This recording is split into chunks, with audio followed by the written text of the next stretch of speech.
the Azusa revival. It took 3 years, that Azusa revival. Then it started now to flourish into Germany. From Germany, it went to Sweden. From Sweden, Finland. That's where people like Martin Luther King, he was in Wittenberg, Germany.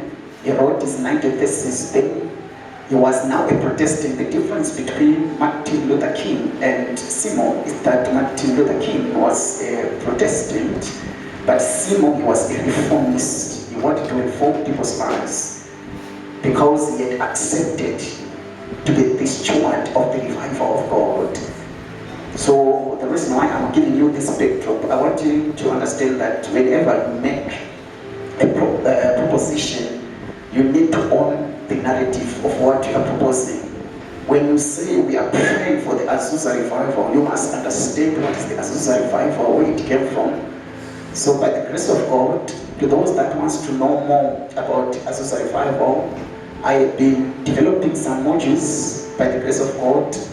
A lot of modules that I'm developing because there's a project that I want to do in the near future. I'll tell you when but I've got those modules that I'm developing for those that are after wisdom. They are not for people that just wants to eat and to chow without discovering, like the Iberians who were so noble to dig deep into the things of God. Come on, somebody shout, I am a steward of God's mysteries. I hope I've helped somebody on the Azusa. I will tell you a lot about it and the people that were part and parcel of the Azusa.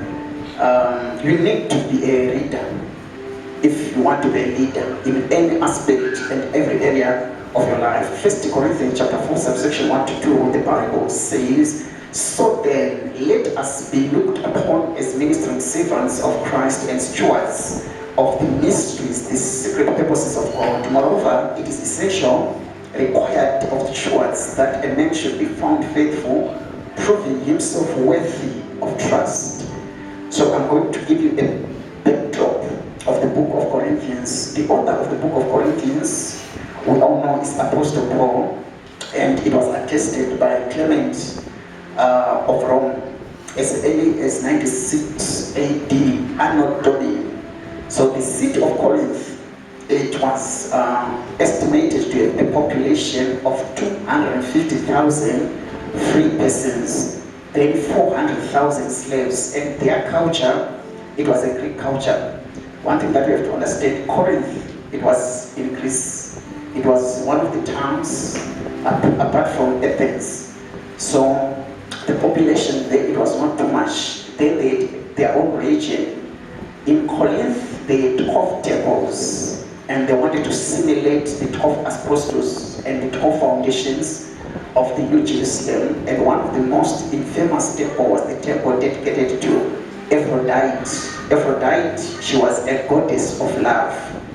So the worshippers of that temple of Aphrodite, they used to practice religious prostitution.